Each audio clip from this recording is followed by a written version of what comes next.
کراچی کے مختلف علاقوں میں کہیں بوندا باندی اور کہیں تیز بارش نے موسم خوشگوار کر دیا۔ شہر میں ہر طرف بادلوں کا راج، شہریوں کے چہرے کھل اٹھے۔ محکمہ موسمیات کے مطابق سہراب گوٹ، گلشن اقبال، اسٹیڈیم روڈ، گلستان جوہر، بحریہ ٹاؤن، اورنگی ٹاؤن، بلدیہ ٹاؤن، ملیر سمیت دیگر علاقوں میں کہیں ہلکی اور کہیں تیز بارش کا سلسلہ جاری رہا۔ ماڈل کالونی اور گلستان جوہر میں بھی بارش شروع ہوئی۔ ملیر رفاع عام میں بھی بارش ہوئی۔ چیف سیکرٹری سندھ نے بارشوں کے پیش نظر بلدیاتی اداروں کو متحرک رہنے کی ہدایت کی ہے۔ ضلعی انتظامیہ، واٹر بورڈ عملہ اور ریسکیو 1122 مکمل طور پر فعال رہیں۔ گزشتہ روز سب سے زیادہ بارش گلشن حدید 9 ملی میٹر، جناح ٹرمینل 7.6 ملی میٹر اور سعدی ٹاؤن میں 5 ملی میٹر ریکارڈ کی گئی۔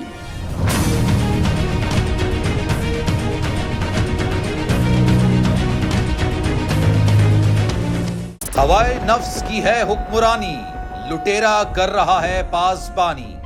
بول نیوز کے مارکیٹنگ ہیڈ آکاش رام تاحال لاپتہ، تفتیشی ادارے جواب دینے سے قاصر۔